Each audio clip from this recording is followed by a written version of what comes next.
Have you ever wondered why someone can spend decades healing from trauma, from life experiences, and still struggle with everyday life? One of the biggest misconceptions about complex PTSD or developmental trauma is that you've done the work. Eventually, you'll feel like everyone else, that you'll have enough insight, enough therapy, enough spiritual practice, enough nervous system regulation, that the symptoms simply disappear. I've spent over 25 years healing. I'm Alison Batty-Capps. I am a therapist. I have studied trauma, neuroscience, internal family systems, mindfulness, yoga therapy, and spiritual practices. I've dedicated much of my life to understanding healing and working on that healing for myself. And yet, even today, I often can't work more than about 2 hours a day because of the impact complex PTSD and schizoaffective still has on my nervous system. That doesn't mean that healing didn't work. It means that healing might look different for different people. When I first began my healing journey, my symptoms often took over my life. My nervous system was constantly activated.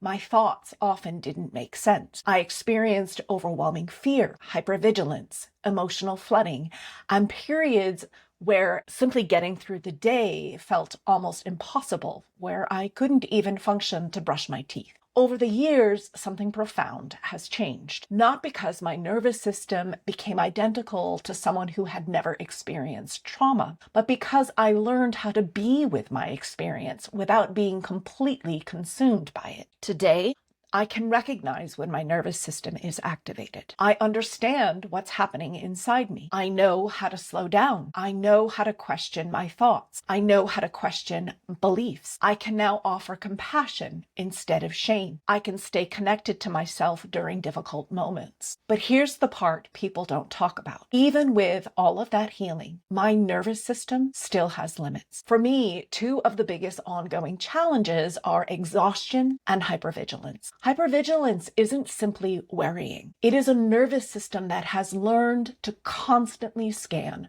for danger. Even when my life is relatively safe, my body, and if you're struggling with complex PTSD, your body may continue to use enormous amounts of energy monitoring your environment, anticipating problems, scanning for patterns, and preparing for threats that may never come. That constant vigilance is exhausting. Many people assume fatigue means you're lazy or unmotivated. Trauma survivors often understand it differently. Sometimes nervous systems are working so hard to keep us safe that there simply isn't much energy left for work, creativity, or social engagement. There are days I genuinely want to do more. I have ideas, I have passions, I have meaningful work I want to offer, but my body reaches its limit long before my heart does. That's one of the invisible realities of living with complex PTSD, and in my case, schizoaffective. Healing didn't give me a completely different nervous system. Healing gave me a different relationship with my nervous system. Instead of believing my symptoms mean I'm broken, I understand that they are protective adaptations. Instead of judging myself because I need to rest, I recognize that my body has carried more than most people will ever experience in their life. Instead of forcing myself beyond my limits, I try to honor them while gently expanding them over time. Healing doesn't always mean eliminating symptoms. Sometimes healing means learning to live with those symptoms with greater compassion, wisdom,